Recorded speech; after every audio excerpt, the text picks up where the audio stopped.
હીરા બાબતની તમે આપણને પૂછો છો કે અમરેલી જિલ્લામાં 50,000 રત્ન કલાકારો અમારા હતા 3 વર્ષ પહેલા, અને 2500 થી 3000 નાના મોટા બબે કોઈ ઘંટી 2500 થી 3000 યુનિટો હતા.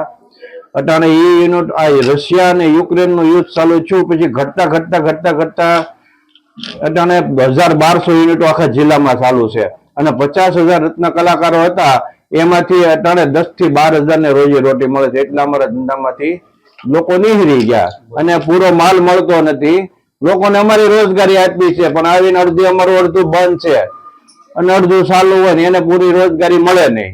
એટલે થોડુંક અમારા માટે થોડુંક સરકાર આમાં વિચારણા કરે તો અમે ટકીએ કે આ જિલ્લો પછાત છે, આ જિલ્લો હીરા ઉદ્યોગ ઉપર નભી રહ્યો છે, આ જિલ્લો ખેતી ઉપર નભી રહ્યો છે, અને હજી આ જિલ્લામાં જો સરકાર કોઈ વિચારણા નહીં કરે તો આ જિલ્લામાંથી સ્થળાંતર કરીને લોકો અન્ય જિલ્લામાં જતા રહે અને આપણો જિલ્લો કાયમી પછાત રહે, એ હું ડાયમંડ એસોસિએશનના પ્રમુખના નાતે કહું છું.